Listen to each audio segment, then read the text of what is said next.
So a key task is going to be planning, and one way to create focus is with specific timelines.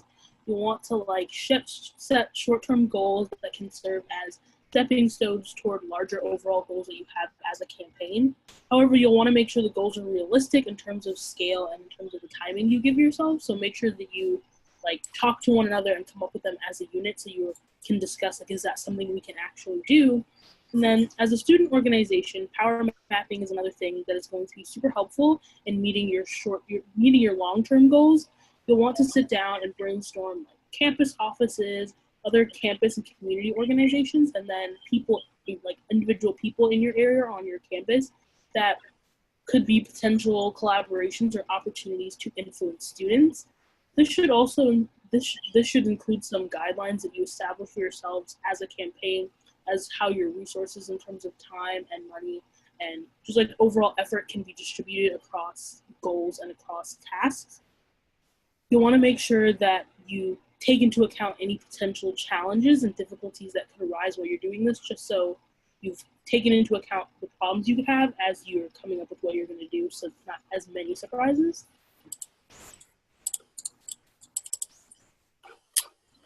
One of the other best practices that we found successful and is in the guide is networking. It's one of the best kind of things that you can do to further your cause and spread the message about your campaign around, so that people know that you're there, and it establishes that kind of reputation for the work that you're doing and the reputation you have. So one of the things, Nadia mentioned the power guide. We'll be sending that out as well. But you can use your power map as a guide to get to know the campus allies that you have identified, and that allows you to, again, reach out for support when you need it, and to hopefully garner the attention of other students, so that you can gain, like I said, gain that reputation and establish that kind of permanency that you're looking for when you're looking for long-term impact. Collaboration is also key, and then again, that usually blossoms from networking and from the relationships that you already have. And so when you're able to collaborate with different orgs, say, you've got your fair trade organization or your fair trade group, and you partner with a dining group or with a res living group, you can get that on repeat and kind of build that collaboration. And then again, that helps ensure that your momentum stays in place, and that you can talk about fair trade at different events year after year after year. And that, again, that's all due to kind of networking, getting to know what other people are working on and getting them to know what you're working on. And then leave no avenue unexplored. So you really don't know who your partner might be. I mentioned Res Living. I know here at Gonzaga campus, they are doing a fair trade coffee event that they've been doing for the last 3 years that is now partnered with our fair trade campaign. But coffee doesn't necessarily have to do with living. They just wanted to do that event, and then that happens to coincide with the campaign, and it's been really successful to see year after year. And again, that's all because of networking and looking for partners like that. So building on that, collaboration with key offices on your campus or other established organizations will also allow you to expand your reach and influence, which will in turn help you preserve the impact that you're making on your campus. Consider that events and initiatives are always going to be more successful when the resources and the efforts in terms of marketing and outreach are shared amongst more people and amongst more ability. So if you're working with an organization, their ability to market and your ability to market are probably different groups of people, different populations on campus. So all of that leads to a more successful initiative or a more successful event. And those are things to take into account when you're looking to collaborate on your campus. Keep in mind that when collaborating, the potential to impact other organizations to incorporate fair trade themselves is always something that you should think about or try to do.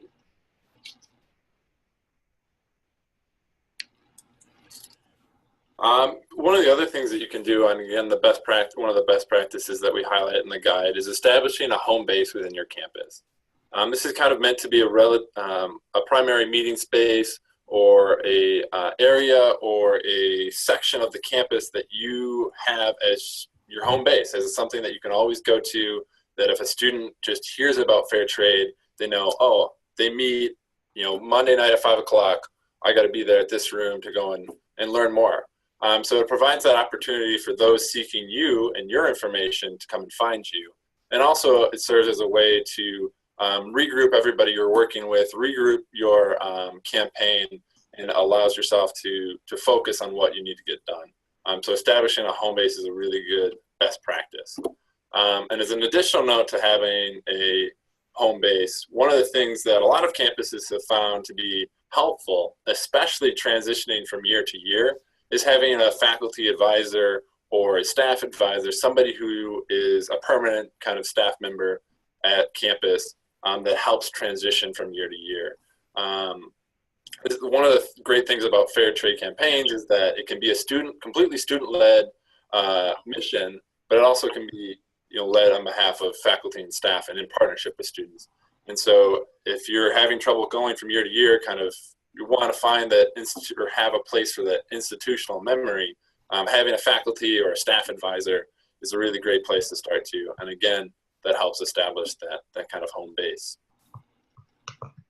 Okay, so we covered a lot of things that are like pretty big, overreaching tasks. So last practice I'm going to cover is something that'll just help you go about implementing those things.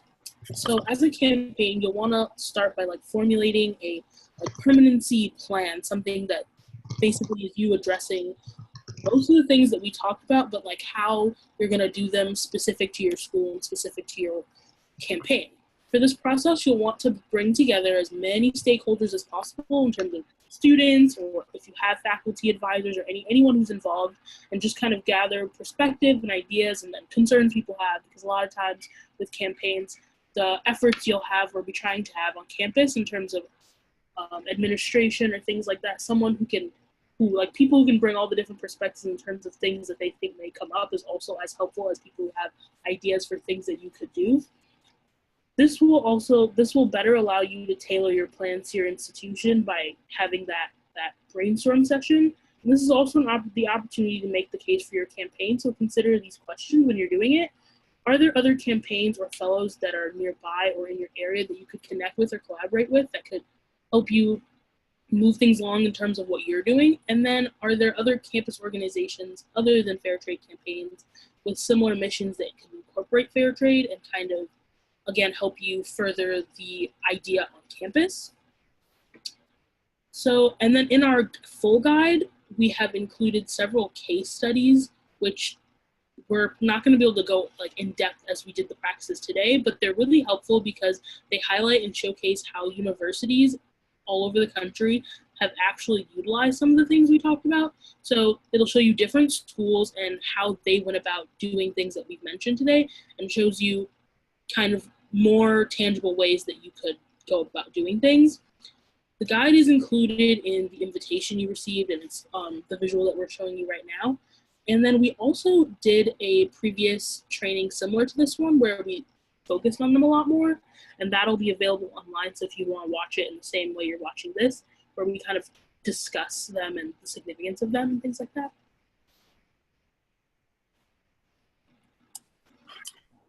Yeah, again, that will be shared kind of following this this event, rather, this training, that previous training, so you can learn and hear firsthand from some of those case studies. But I do encourage everybody to go through and read them and check out the guide. And we'll have a little quick discussion here in a little bit. And if you have questions about anything we kind of talked about or any questions about the guide, we're going to open it up in a little bit here so that you can ask those or ask any questions that you might have about your field trade work so far. But before we do that, I do want to introduce and share this in the chat here, the Fair Trade kind of power mapping guide. And this has been previously developed, but we figured it would be appropriate to share it again here.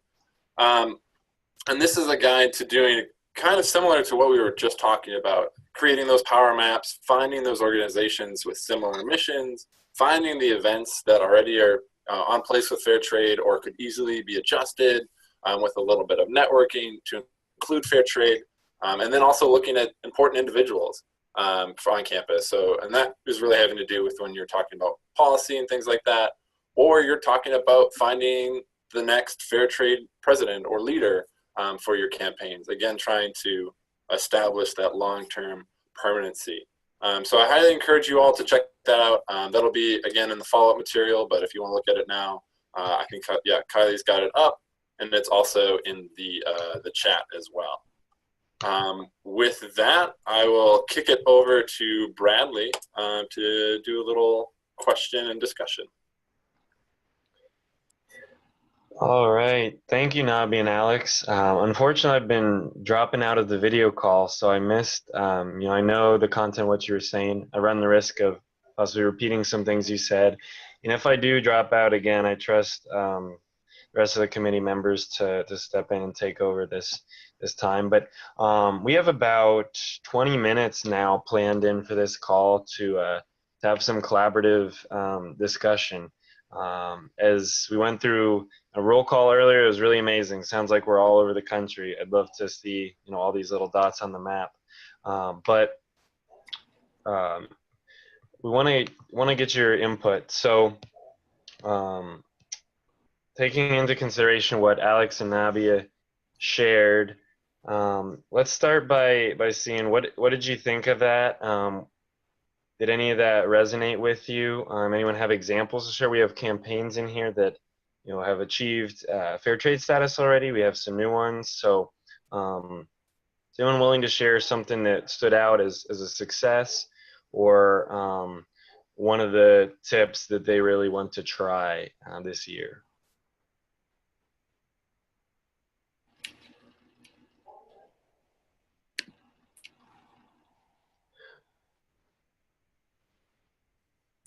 So this is Kylie, and I'll just start us off with a little bit of a expansion on Bradley's question. So one thing I've seen, working with our 120 or so campuses across the country, is I've seen a real trend in the past really year to 2 years around campaigns being embedded, being housed in sustainability, in the sustainability office or department on campus, or in dining, or having considerable support from dining. And I think that the reason for that is that our advocates, you all, have been really good about conveying what the benefit to them is by partnering and being involved, and therefore there's more resources and support from their end. So we can send these out in the follow-up to this call, but for example, our dining service providers on your campuses, they all have goals around how much fair trade they want to source, how much sustainable food and beverage they need to offer on their campus. So their goals are very much so in line with what you're trying to do in terms of generating impact for farmers and workers around the world.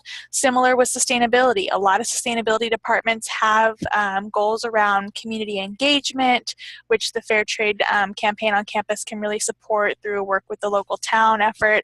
A lot of sustainability departments are working with an organization that we partner with called ASHE.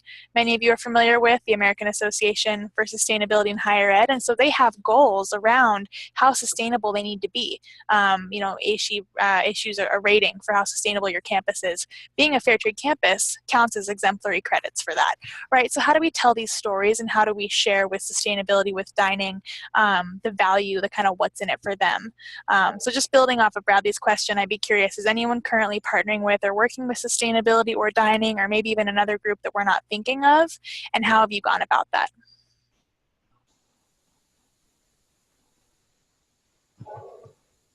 This is Brian from the University of Central Florida campaign. So recently we actually held a tabling event where we worked with the Office of Sustainability to get into that event. They were holding an event that was about electric cars and the sustainability of that, like it's better for the environment. So we kind of like piggybacked off of that sort of, and what we did was we had coffee, fair trade coffee to like give out to students and tell them about fair trade. And we kind of did a theme of like recharge, because like trying to be in theme with their thing. But their office is pretty new, so we're trying to foster a relationship with them, even though they're still growing. But yeah, definitely just like Kylie said, getting with your sustainability office, because you have like-minded goals most of the time. So it's good to work with them for sure.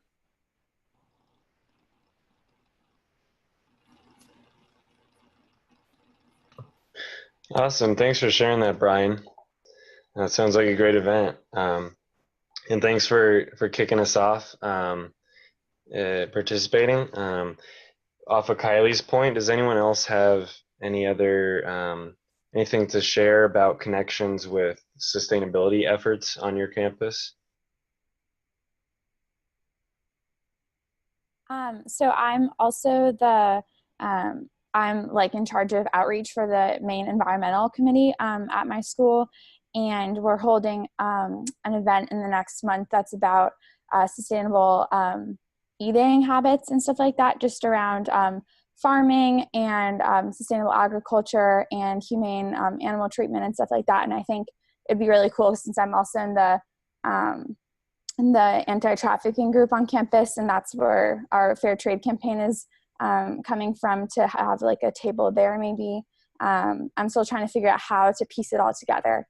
But I definitely think there's a lot of overlap, and so I'm excited to try and kind of combine the two in the event. So Thanks for sharing as well, Martha. I actually want to add a comment to that. I see a lot of similarities to my campus experience at the University of Dayton. Our fair trade campaign started out of an anti-human trafficking group, and I got involved my sophomore year and stayed attached to that really until my senior year, when I realized that it had kind of become a bit too big for that one club. And I saw that our sustainability club on campus incorporated fair trade at some of their events.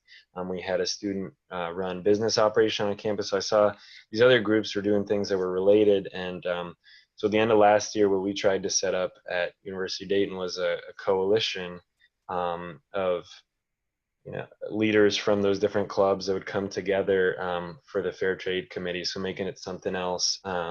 And that's a new thing that we've tried, but I think you'll see some examples similar to that in the guide. And I'm excited to hear you're seeing those connections, because that's I think what we found to be a positive at my school as well. Yeah, at Cleveland State too, we're actually a chapter of Free the Slaves, which is a DC nonprofit it's just against slavery in general, so that includes human trafficking. So we reached out to a local human trafficking nonprofit to see if they'd like to do their big annual awareness event at the campus. We haven't heard back yet, but we're hopeful on that. It's awesome, possibly getting connected with a national organization like that. And I see that we're starting to talk about some of the partnerships we have, so that could be interesting as well.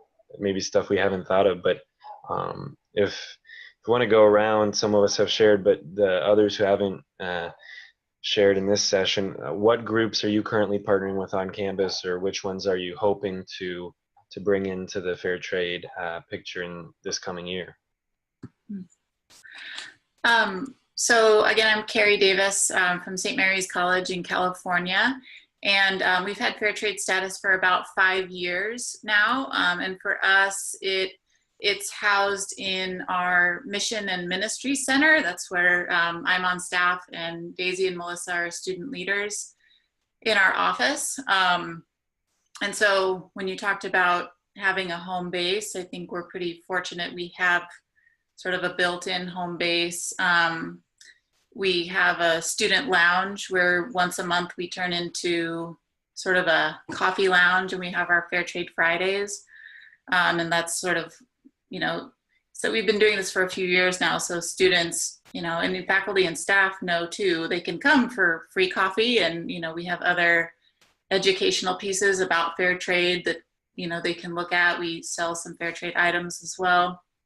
But for us, in terms of partners, the biggest one is our dining services. So Sodexo is our food service provider, and they were I didn't start us on our fair trade status, but my predecessor knew to get our Sodexo general manager right in the ground floor for getting status. And so that's been a big sustainer for us for our fair trade status.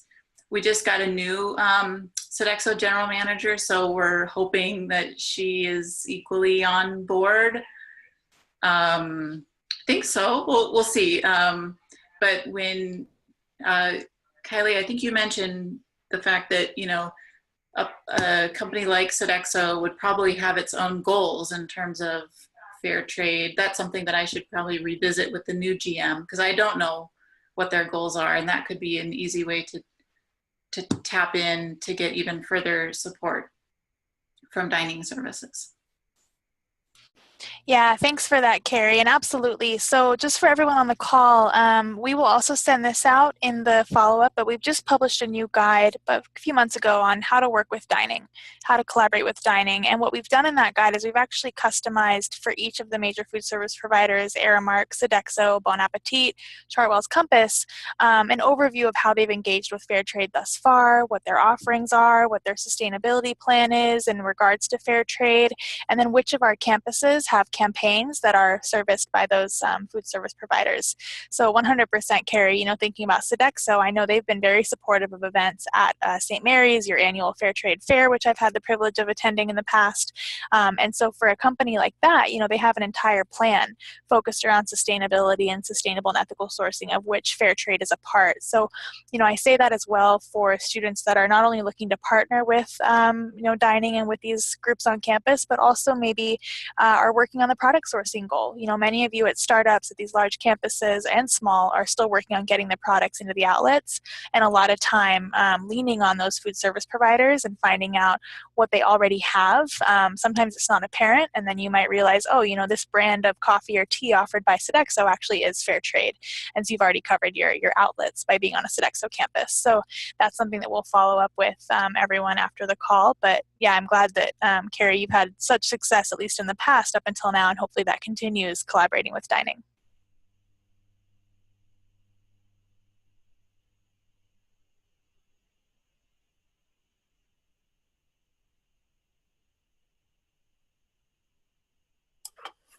I mean, if I can talk about my own experience when I was a campaigner in undergrad at UW-Stevens Point, I know Justin and Quentin are on the call too. But when we first started our work, one of our big partners was our student government. And that's kind of in this guide, so I won't talk too much about it. But they were a great help in helping us connect with higher administration and working with and establishing those relationships with our dining administration and with some of the chancellor's office when we were looking to pass our policies and things like that. And so they were great partners. And when I left there, I tried to help them so that they would be involved in the continued work there too. But obviously, Quentin can talk about more about that if that's not the case anymore. Actually, I'm very new to my position here as chair. I just started last week, and so I'm going to be looking into making sure that I'm partnering with several student organizations for education for their peers, participation and promotion of our goals for fair trade. We're partnered with our dining services in several locations across campus, and I'll be looking to work with them to increase their fair trade product selections on campus. And then I'm looking forward to, after hearing some of you speak, I'm inspired to look forward to our international justice meeting to see if they could also partner in fair trade promotion.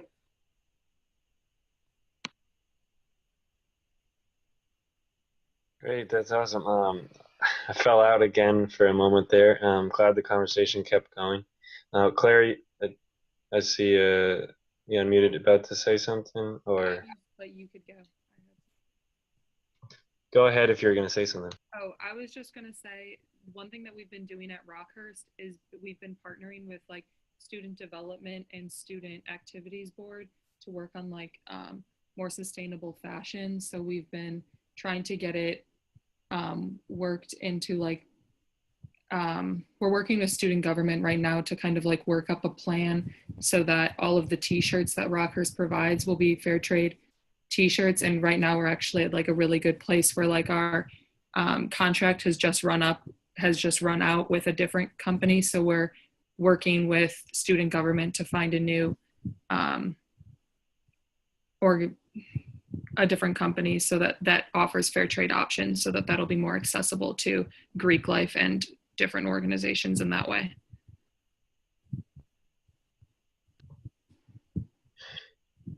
Thanks for sharing. I think I know my campus has considered T-shirts, so I think that's something that a lot of people think about. Thanks for sharing that advice. I want to just keep us aware of the time. We've had a great conversation going, but we will have to wrap up at some point. So under I think about 10 minutes for this session now.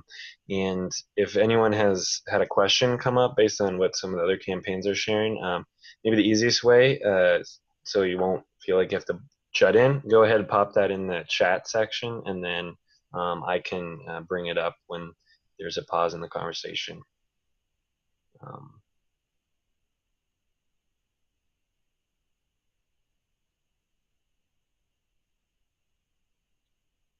And maybe we reached a natural transition point there. Alex, are you about to say something? Well, if I could start with a question, or if it may end up being at least ending with a question, one of the things I'd like to hear is just some of the challenges some of campaigns have been having or seeing, or road bumps that campaigns have come across when either working on fair trade over the years, post certificate or designation, or even some of the newer campaigns. One of the things that they're seeing that they'd like to ask questions about, or just like to put out there. I'd be curious to see what people are running up against.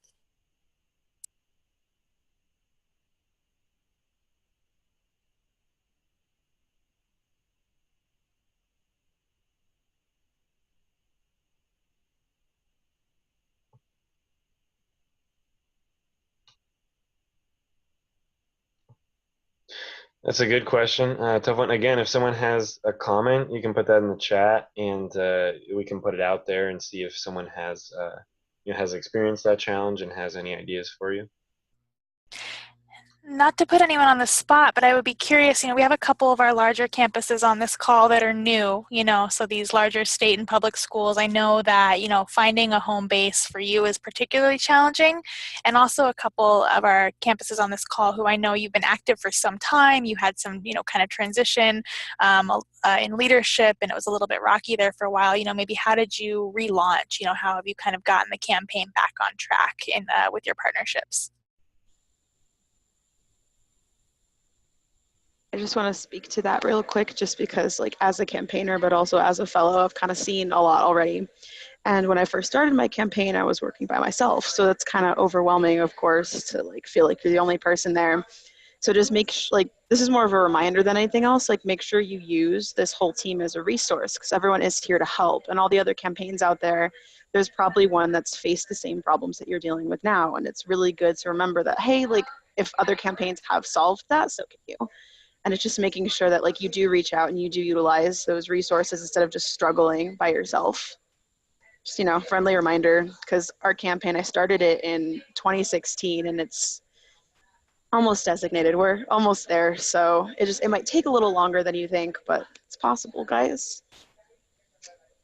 Yeah, thanks for that, Dana. And this is Kylie again. I'll just add too that, as you're reviewing the guide and the follow-up to this call, you're reading some of the names on those case studies. We're more than happy to connect you with those folks as well. We want to host these trainings as often as we can. This is the second one we've done now since May. There will be another in the spring. But really, if you want to connect with someone specific, you can also view all of the campaigns across the country on our website. So just go to fairtradecampaigns.org, click the universities tab, scroll down, and you can see every campaign on a map. So you can connect them through their campaign page, or again, if you're reading one of those case studies in the guide and you say, oh, I'd really like to talk to the lead organizer of Stevens Point or the president of Siena College Fair Trade, I'm more than happy to connect folks. Dana, I'm just curious, because I know you mentioned that you were you started off and you were a little bit alone in the process for a while. And I just took over the position, and I'm not even really sure who was leading it before. It kind of got passed on to me. And so it's just me and 4 freshmen right now. And I'm really excited about it, but I'm not exactly sure what the best first step would be. So what did you do? Was your first contacts they said a faculty person or another group on campus, or what did you do at first? Yeah, that's actually a great question. So it was just me for a while, and I ended up meeting another girl who's actually the president of the NAU Fair Trade Club now. And both of us reached out to a lot of different people we knew through sustainability organizations that were kind of looking more to find their niche, just because sustainability is so broad, and there were people who were looking into more of that like social aspect. So we definitely reached out to them. We did reach out to a faculty advisor as well, just so we could be certified as like an actual club, because like I was graduating soon, she's graduating next December, so we wanted to make sure that there was some infrastructure there that would like continue on even though we were leaving, and that really helped. We did a lot of tabling, and they've continued doing that this semester, just kind of reach out to like everybody who's willing to listen, working on collaborating with the, what is it called? It's like the Student Ministry Center. It's like the non-denominational group. So they've been working with them as well. Just trying to find different ways to partner with other organizations can help get your name out there, if that helps at all. I mean, like, I get it, it's really overwhelming, but don't be afraid to reach out to like other groups, because fair trade is such a broad topic, and other organizations can definitely find ways to get involved. Like reach out to Greek Life, see if they're willing to volunteer with you or help like throw an event and just like have fair trade food there, something like that. Options.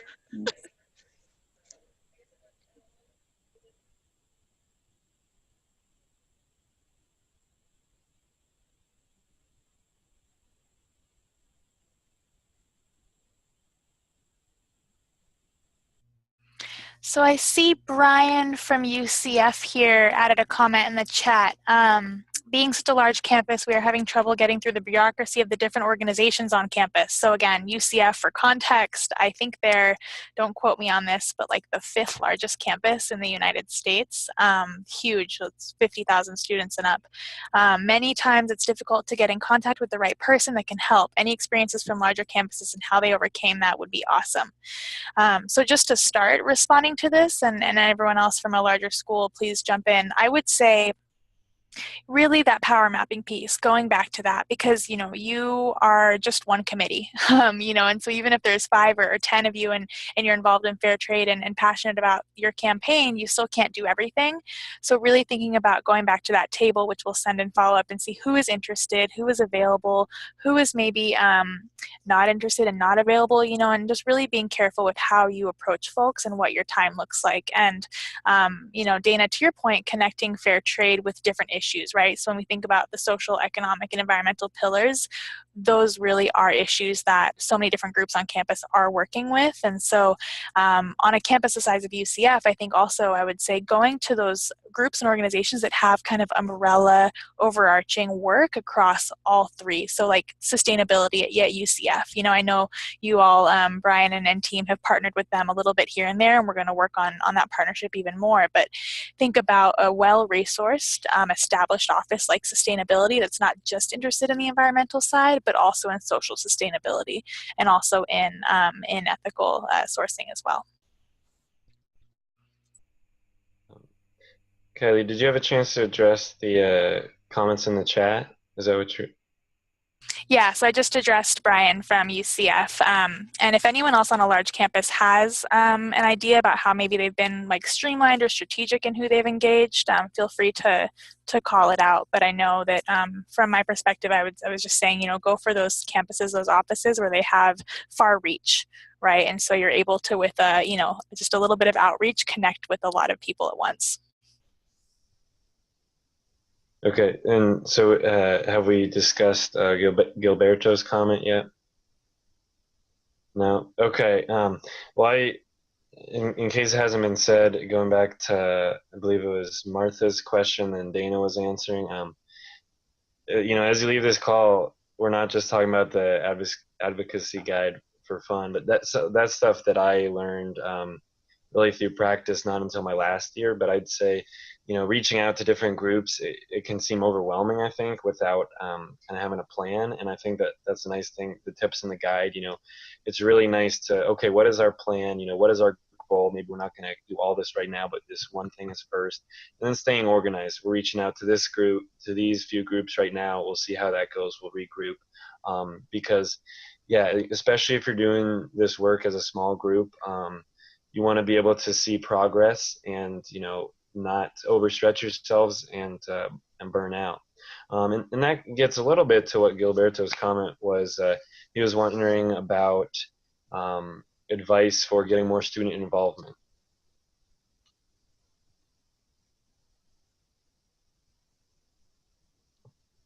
So does anyone have tips on getting more students involved? And I think that might, that might help a lot of us. That goes with Martha's question as well.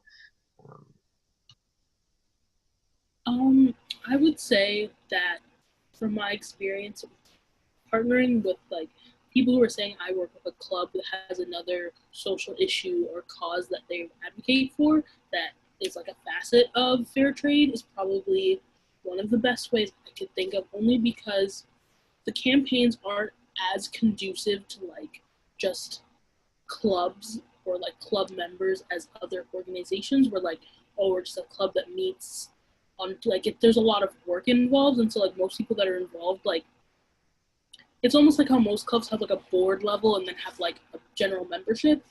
The way a lot of this works, it's almost kind of like how everyone involved is basically a board member, because most of what we're doing is very like action based. There's not a lot of like being passively involved in the fair trade campaigns.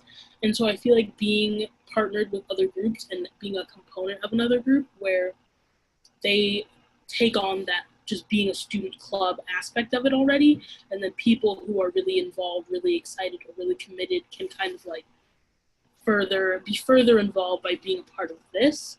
Also the same idea of being involved with like sustainability office or something. You already have a larger organization that does a lot of like takes care of a lot of the overhead, and you can just kind of like spend your time finding people who are going to be fully committed to what you're doing and like willing to put in the work, because I think it's something where when you don't have that student involvement and you just have like one or two people, like you were saying, like it's just really easy to overwhelm yourself and get burned out because there's a lot to do. Yeah, and just to add to that, here at the University of Central Florida, we have a professor who's heavily involved in our campaign. If you have like an environmental studies professor or something of that nature, somebody who would be interested in helping you guys out, maybe even, I mean, obviously you guys will be doing most of the work, but you know, they may have connections or something. They may be able to get, like for example, our professor has people who have to do capstone projects, and one of them, one of the students is doing it on running the Fair Trade Instagram or the social media account. So they can actually help you recruit new students to your cause. Something we started doing last year at St. Mary's is do like an outreach program at the dorm hall. So we would do, we would give fair trade presentations, and that definitely reaches a new audience than just what we were reaching through our Fair Trade Fridays at the Mission Ministry Center. So that's just like, it's a great way to like reach new students. Yeah, I was gonna say additionally, what he was saying about faculty members is, and I think the same thing goes for like having a connection or association with an office like sustainability or dining. It's just that a lot of what we do is kind of like working with the overall administration of the school to, in a lot of ways, just change how the school does pretty overreaching tasks, overreaching functions of the universities. And so sometimes coming at it from a perspective that's not just like another student really changes the conversation. I think on the campus I was at, where we had a professor who was heavily involved, I think there were certain times where it was just way more effective to have a professor or faculty member or staff member talking than to have us talking, because I think the perspective of the person we were talking to was just totally different talking to a student than talking to someone on staff or a faculty member. And I think that can really, especially with those bigger tasks, I think can be super helpful. And even if a professor is not able to be fully involved with the campaign or act as an advisor, they can help spread the word. This past year, I faced a challenge. I knew that there were other clubs on my campus that did stuff with fair trade, but the leaders of those clubs were obviously very involved, very busy already, though they might have, wanted to support. And so I ultimately sent out an email with a little blurb about our campaign and had it circulated through my major department, different professors I knew, because I knew there were other students on campus that would be interested, and I just didn't know how to reach them. And that ended up bringing people that I had never met before. So that's another idea. And this is Kylie. One idea I have, and this might be what I want to leave everyone with. I know where the clock is ticking on this call, but think about your folks you're engaging on your campaign maybe twofold, right? You have your core committee, and so from Fair Trade Campaign's perspective, that is a requirement to pursue fair trade designation. So it's 5 members, right? At least 4 students and then 1 non-student, so who is that, faculty or staff. But then think about all the folks that maybe aren't part of the committee, but they want to be involved. How do you hold on to those folks and not kind of only have one option to engage? So I don't think there's anyone from UCLA or UC Berkeley on this call, but both campaigns have been doing a lot of really good work lately around kind of that, like, sort of the B list, if you will, of volunteers, people who want to show up, they want to be involved, but they just don't have the bandwidth, they just don't have the ability to commit to being at every meeting. Have a volunteer list. When you go to events, when you have that sign-up sheet, have a sign-up sheet that's like, Fair Trade Campaign at X campus, like interest sheet or volunteer sheet. Email those people when you're running your Fair Trade Finals event. Email those people when you want them to show up to a film screening, when you want them to show up to an event in the dining hall, but they don't have to be part of the committee. They don't have to be on board all the time. For the committee, though, UC Berkeley and UCLA have also done something really interesting where they've actually developed a committee application. And I know some of you do that. I believe, correct me if I'm wrong, I think Rockhurst has had a bit more formal process around their committee structure and different roles. But what they've done with this application is they've actually made it a requirement. Anyone who wants to join the Fair Trade Committee, fills this out. There's an application period, and it asks questions like, why are you interested in fair trade? Where do you think you can contribute? And maybe with a drop-down menu of where do your interests lie? Do you want to be our event liaison? Do you want to be our dining liaison? Do you want to be our social media chair, right? And so that really gets to the point of why people want to join before they come on board. And that's something that we'll share in follow-up to this call. It's just a simple Google form, and you can customize it and then tweak it as you will. But both of those campaigns, UCLA and UC Berkeley, have had a lot of success with that application process. And what they found is that it helped with accountability. When we're talking about long-term impact, the people who filled out that form and joined were more likely to stay on the committee and then step into a leadership team role later on. I think you had shared that form with me, and I ended up using that as well with the email I sent out, Kelly. But that was a great discussion. I really appreciate that we got so much participation. I believe it's time to turn it over to Alex for some comments as we wrap up. Yeah, so we've got just kind of the last final minutes, and so I wanted to take a little time to just kind of do a wrap up. But first, I wanted to repeat Bradley and say thank you. It's been a great discussion. I hope you all have been able to take at least a little bit of something away from this. So following this training, we'll be sending out the guide. We'll hopefully be sending out a copy of this call as well, and other long-term impact kind of tools. We've mentioned quite a few today, so we'll be sending those out. And hopefully we'll all have those at your disposal, and they'll be used to hopefully help you feel better and help you do more great work within fair trade. So keep an eye out for that within your emails and as a follow-up to this call. I would also want to remind everybody that next month is Fair Trade Month. So we'll be doing Fair Trade Campaigns is going to be doing a series of webinars. And so that the sign-up sheet for that will be sent out as well, but they'll be going on a couple of different times, and they're really exciting. I'm excited for them, so feel free to keep your eyes out for that and hopefully learn more online about fair trade. So, then another reminder, again, as part of Fair Trade Month, there's Fair Trade Finals for the fall. Sign-ups will be starting next month in October. So this is a great opportunity for new partnerships, for new student recruitment, and getting people's interest. So again, keep an eye out for that sign-up sheet, and hopefully we can partner with that. For final word, I'll kick it over to Kylie.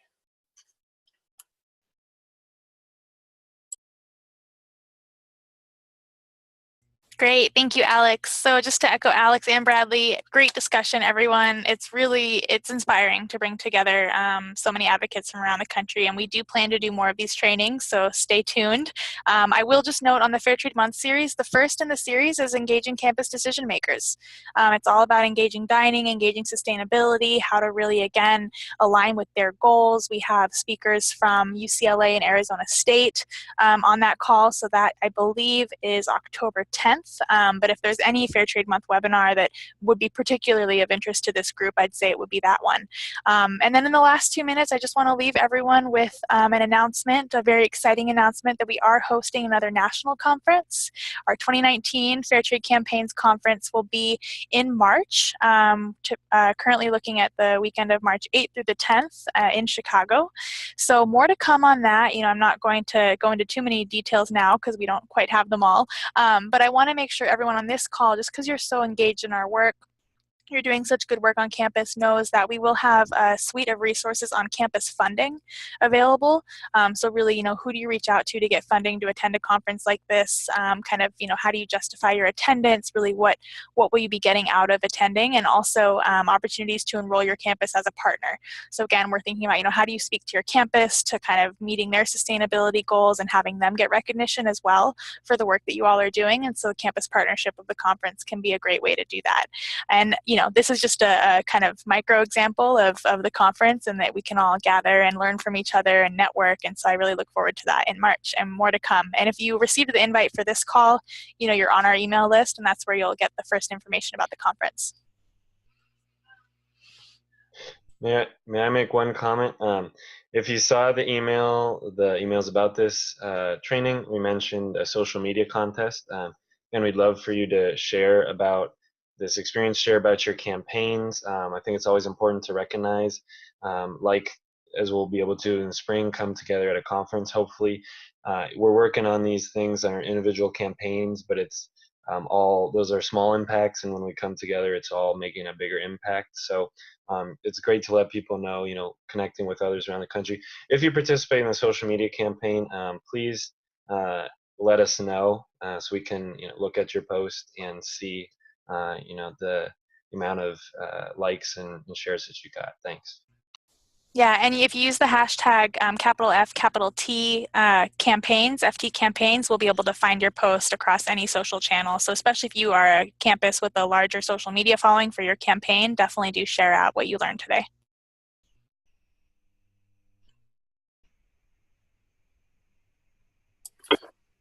All right, well, thank you everybody for attending, and again, keep an eye out for those future resources, and again, I hope everybody had an enjoyable time and was able to learn something today. So thank you all, and enjoy your evening.